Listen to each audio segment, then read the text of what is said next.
నమస్కారం, welcome to Suman TV. నేను గీతాంజలి. ప్రస్తుతం మనతో పాటు లలితాదేవి ఉపాసకులు, ప్రముఖ జ్యోతిష్య వాస్తు పండితులు బ్రహ్మశ్రీ నానాజీ పట్నాయక్ గురువు గారు ఉన్నారు. వారితో మాట్లాడదాం.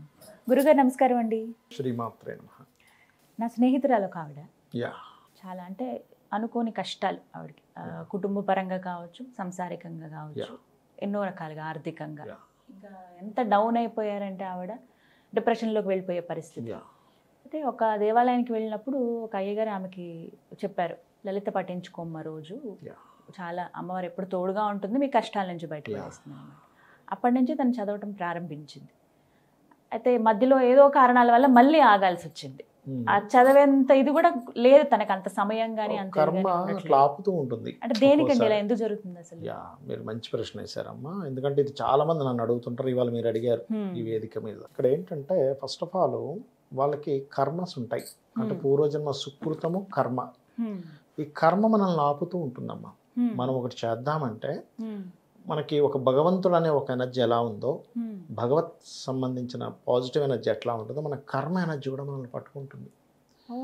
మీరు మహాభారతంలో కనుక చూసుకున్నట్లయితే అక్షౌహిణి విద్య అని ఒకటి ఉంటుంది మహాభారతంలో. మనకి నలమహారాజుకి ఇంకొక రాజు ఉపదేశిస్తాడు. అప్పుడు ఆ విద్య తెలియగానే కలిపురుషుడు లోపల నుంచి బయటికి వెళ్ళిపోతాడు నల్లటి ఆకారంలో. అంటే ఒక కర్మ, ఒక కలిపురుషుడు మనల్ని ఆవహించుంటారు. అవి చేయనివ్వవు అంత తొందరగా, ఆపుతూ ఉంటాయి, ఖచ్చితంగా ఆపుతాయి. ఎందుకంటే నా లైఫ్లో కూడా జరిగిన ఒక విషయం చెప్తాను, ఇప్పుడు షేర్ చేసుకుంటాను. నేను ఈ వాస్తు పరంగా కానీ జ్యోతిష పరంగా కానీ కొన్ని ప్రయోగాలు చేస్తూ ఉంటాం, అంటే కొంత రీసెర్చ్ చేస్తూ ఉంటాం. ఆ రీసెర్చ్లో ఒకసారి ఈస్ట్ సైడ్ నానాజీ పట్నాయక్ అనే పేరుకి ఈస్ట్లో ఉండకూడదు, తూర్పు కానీ ఈశాన్యం కానీ చతుర్థ పంచమ వర్గులు అవుతాయి, ఉండకూడదు. శాస్త్రంలో ఉంది, వర్గు శాస్త్రంలో. ఎందుకు ఉండకూడదు, ఏమవుద్దో చూద్దామని వెళ్ళి నేను నా పని కట్టుకొని, అసలు మామూలు విషయం కాదు. అక్కడికి వెళ్ళాక నేను బయటపడాలంటే ఎలా బయటపడతాను రా బాబు ఇందులోంచి అన్నట్టు అయిపోయింది. అప్పుడు నేను ఒకటి డిసైడ్ అయ్యా, దీక్ష తీసుకుంటే మనం బయటపడతాము అని నాకు అర్థమైంది. రేపొద్దున ఆంజనేయ స్వామి దీక్ష తీసుకుందాము, ఎట్టి పరిస్థితుల్లో మనం అనుకుంటే పొద్దున్న నిద్ర లేచిన వెంటనే కడుపు నొప్పి. మనకేమనిపిస్తుంది, అబ్బా కడుపు నొప్పి ఉంది, రేపు చూద్దాంలే అనిపిస్తుంది. కానీ మనకు కొంత తెలుసు కదా. నేనేం చేసి, ఇది జరిగి ఇప్పుడు కాదు, ఒక 15 ఏళ్ల క్రితం మాట నేను చెప్తున్నా, ఇప్పుడు విషయం కాదు అది. సరే ఓ పని చేద్దాము, ఏదేమైనా కానీ కడుపు నొప్పి ఉన్నా సరే దీక్షలోకి వెళ్ళిపోదామని 2 వీలర్ బైక్ తీసుకొని స్టార్ట్ అయ్యానమ్మా. ఈసీఐఎల్ నుంచి స్టార్ట్ అయితే అడిక్మేట్లో ఆంజనేయ స్వామి టెంపుల్ ఒకటి ఉంటుంది. అదెంత ఫేమస్ అంటే అక్కడికి వచ్చి ఆంజనేయ స్వామి కూర్చొని వెళ్ళిన రోజులు ఉన్నాయంటారు. ఆ బ్రిడ్జ్ దగ్గర ఉంటుంది, మీరు గమనించండి, అక్కడ ఉంటుంది, మీకు తెలిసే ఉంటుంది. వెళ్తూ ఉంటే మధ్యలో పెట్రోల్ అయిపోయింది, పర్స్ మర్చిపోయాను, వెనక్కి వెళ్ళలేను. ముందుకు వెళ్తే అక్కడ నాకు ఒకతను డబ్బులు ఇవ్వాలి, ఆయన ఇస్తాడు. దాదాపుగా ఒక 8-9 కిలోమీటర్లు బండి తోసుకుంటూ వెళ్ళా. అంటే పరీక్ష, ఈయన ఆపేస్తాడా, అడ్డంకులు.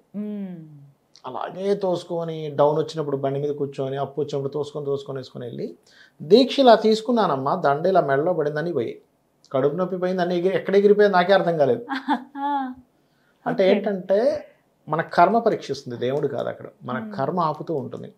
దాన్ని మీరు అధిగమించి చెయ్యగలిగితే లలితా సహస్రనామాలు గొప్పవంటే ఈక్వల్ టు మనకి వేద మంత్రాలతో సమానం. ఎందుకు అంటే అది ఒకరు రచించినవి కాదు, అపౌరుషములు అంటారు వాటిని. అంటే అమ్మవారిలో నుంచే తెల్లటి 8 కిరణాలు బయటికి వచ్చి వసిన్యాది వాగ్దేవతలుగా ఆ యొక్క నిండు సభలో చెప్పడం జరిగింది అమ్మవారి గురించి. అంటే ఏమిటి, ఆవిళ్ళలోంచి వచ్చినటువంటివి వేదమంత్రంతో సమానం. అందుకని వాటిని పొరపాటును కూడా తప్పులు చదవకూడదు అంటారు. ఇక్కడ ఏదో తప్పులు చదివినంత మాత్రాన అమ్మవారి త్రిశూలం పట్టుకొని మన వెనకాతలు వచ్చి పొడి చేయదు. ఇక్కడ సింపుల్ ఎగ్జాంపుల్, అమ్మ ఉంది ఇంట్లో, అమ్మ నాకు దాహం వేస్తుంది అంటే నీరు ఇస్తుంది, ఆకలి వేస్తుంది అంటే అన్నం ఇస్తుంది. కానీ మీరు దాహం వేస్తున్నప్పుడు ఆకలి వేస్తుంది అంటే ఎట్లా, దాహం తీరాలుగా అన్నం ఇస్తుంది. మీరు చదివిన మంత్రానికి, చదివిన నామాల్లో, ఆ నామంలో ఏమైనా తప్పుపోతే ఆ ఫలితం వస్తుంది. ప్రకృతిలో ఒక సిస్టమ్ ఏంటంటే మీరు చదివారు, ఈ ఫలితం రావాలి.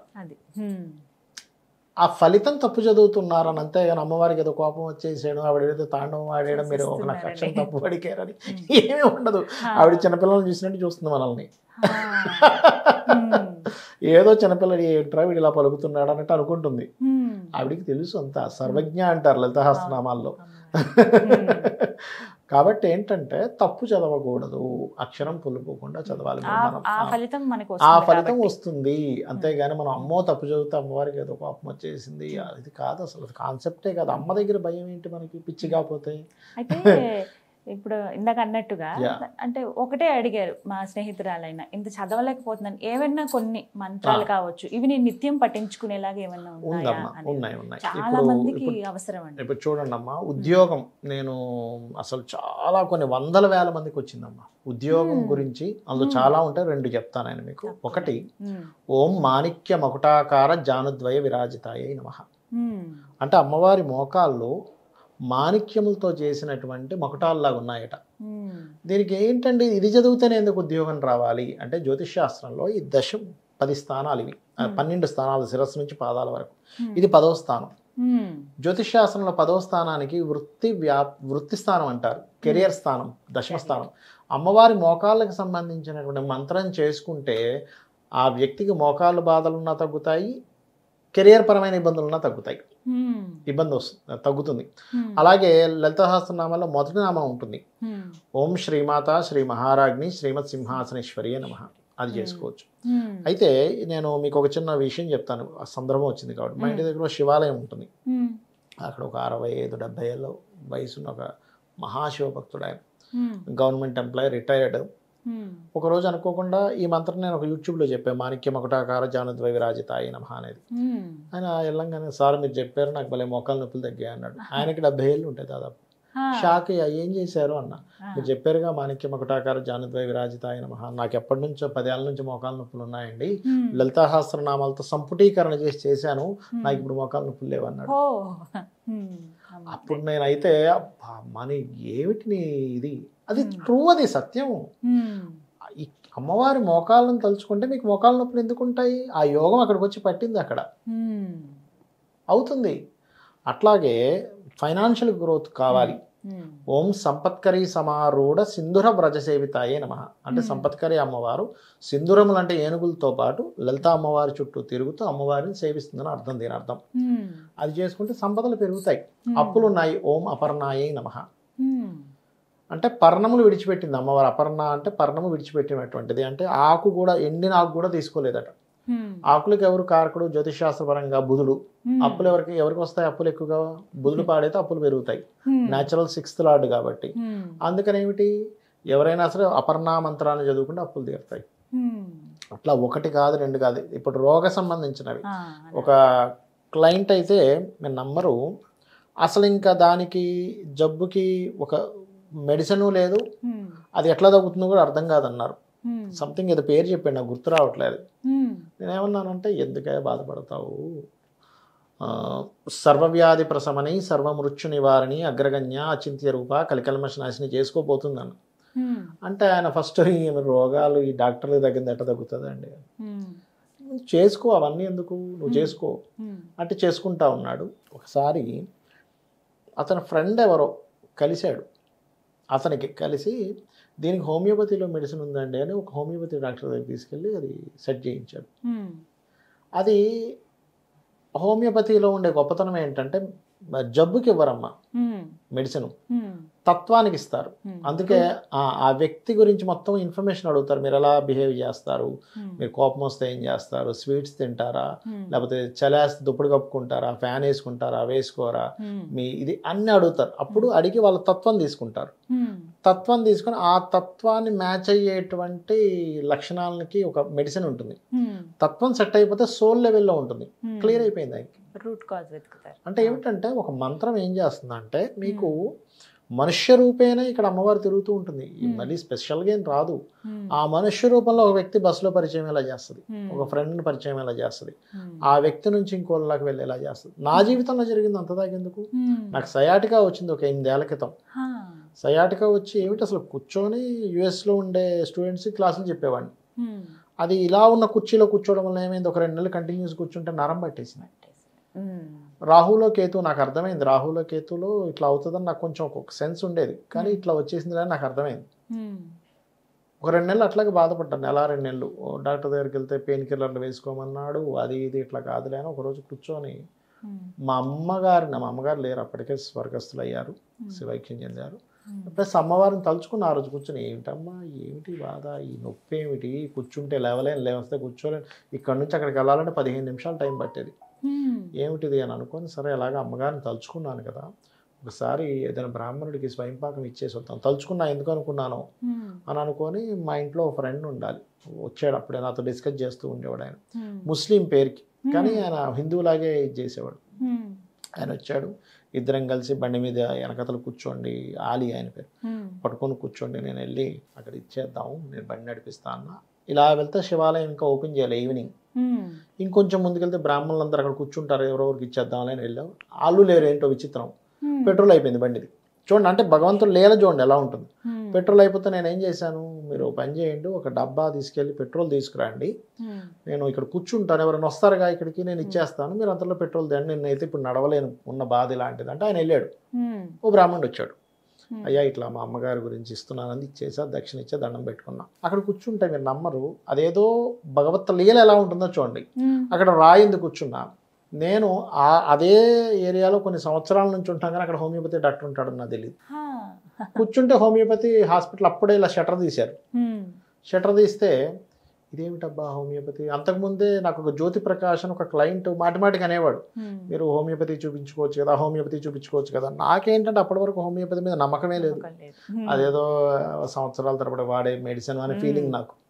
కానీ శుక్రచంద్రుడు కలయికుంటే తొందరగా పనిచేస్తుంది. నేను అనుకున్నాను నాది పుబ్బా నక్షత్రం కదా, నేను వాడవచ్చు, నాకు వాడితే తొందరగా తగ్గుతుంది హోమియోపతి అని అనుకున్నాను. కోఇన్సిడెంట్ జరిగింది, షటర్ తీసారు, లోపలికి వెళ్ళా, డాక్టర్ గారు రాలేదు కూర్చోండి అన్నారు. డాక్టర్ గారు వచ్చారు, అడుగుతుంటే ఇట్లాగే ప్రశ్నలు వేస్తుంటే నేనేమనుకున్నా, మీకేమైనా బుధుడు కేతువు కలిసి ఉన్నారా అని అడిగా. ఎందుకు ఇలా అడుగుతున్నారంటే నేను ఆస్ట్రాలజీ అనండి అన్నా. అంటే ఆయన ఏం చేశాడు, మెడిసిన్ ఇచ్చాడు, మీరు నమ్మరు, 1 డేలో తగ్గిపోయింది.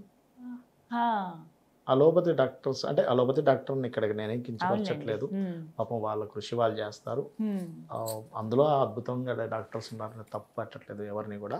4-5 సంవత్సరాల వరకు తగ్గదని, ఇది 1 డేలో తగ్గిపోయింది. 70% 1 డేలో, సెకండ్ డేలో 30% మొత్తం. అంటే చూడండి భగవత్ లీల. అక్కడ మీకు శివాలయంలో తెలిసున్నా నేను అక్కడ ఇచ్చేసి ఇంటికి వెళ్ళిపోయేవాడిని, అక్కడ బ్రాహ్మణ్స్ ఉన్నా ఇచ్చేసి వెళ్ళిపోయేవాడిని. పెట్రోలు లేకుండా బండి ఎందుకు ఆగాలి, నాకు నడుచుకుంటూ వెళ్ళాలనే బుద్ధి పుట్టొచ్చుగా, పెట్రోల్ వేసుకుని బండి వేసుకుని ఎందుకు వెళ్ళాను అంతే. అంటే భగవత్ లీల ఎలా ఉంటుందంటే అమ్మవారిని తలుచుకున్నాము, పితృదేవతలు అంటే మా అమ్మగారిని తలుచుకున్నాము, వాళ్ళు రూట్ అలా చూపిస్తారు కరెక్ట్గా. ఇప్పుడు మేము ఇద్దరం వెళ్ళాం, పెట్రోల్ అయిపోలేదు, ఏం చేస్తాం, ఇచ్చేసి వచ్చేస్తాం. నేను హోమియోపతికి వెళ్ళేవాడిని కాదుగా, అలాగే బాధపడేవాడిని ఏమో కొన్ని సంవత్సరాల పాటు. అది భగవత్ శక్తి అంట. అంటే భగవంతుడు ఏం చేస్తాడంటే మనుషుల రూపంలోనే కలుపుతాడమ్మా అక్కడ. అలాగే మనం ఏదో అద్భుతంగా ఆకాశం నుంచి ఇలా ప్రత్యక్షమై వస్తాడు అనుకోకూడదు, మనుష్య రూపేణ భగవంతుడు ఉంటాడు, అది మనం నమ్మాలి ఫస్ట్. ఇలా చిన్న చిన్న మంత్రాలు పట్టించుకుంటే మంత్రం అది శక్తి అమ్మా. మనం అనుకుంటున్నాం మంత్రం అని, ఒక్కసారి మనం అంటున్నామంటే భగవంతుని పిలుస్తున్నాం, పక్కనే ఉంటుంది, మన కంటికి కనబడినంత మాత్రం. వీటికి నియమాలు అలా ఏం అవసరం లేదు. ఒకటేనమ్మా, ఇప్పుడు నేను ఒక విషయం చెప్తాను చూడండి, బ్రష్ చేసుకోకుండా అన్నం తింటారా? బ్రష్ చేసుకోకుండా అన్నం తినము. టీ తాగాలంటే ఎవరో బెడ్ కాఫీ తాగుతారు అనుకోండి, దట్ ఈస్ డిఫరెంట్ థింగ్. అంటే తినే పదార్థాలు ఏమన్నా ఎలా పడతా అలా రోడ్డు మీదకి వెళ్ళిపోతారా? ఒక నియమం ఉంటుందిగా, డ్రెస్సింగ్ సెన్స్ ఉంటుంది, డ్రెస్ వేసుకుంటాం, నీట్గా రెడీ అవుతాం. మరి ఈ పూజ దగ్గరికి వచ్చేసాక నియమాలు ఉన్నాయని అడుగుతూ ఉంటారు చాలా మంది. మీరు వాళ్ళ తరపున అడిగారు, నాకు అర్థమైంది. సాధారణంగానే అంటే నియమం అంటే ఇప్పుడు తలస్నానం చేయాలి, ఉపవాస దీక్షలో ఉండాలి, నిష్టగా ఉండాలి. అదేనమ్మా, ఇక్కడ 2 రకాలు. ఉపాసన చేయడం వేరు, నిత్య మంత్ర సాధన వేరు. ఉపాసన చేసేటప్పుడు ఖచ్చితమైన నియమాలు ఉంటాయి దానికి.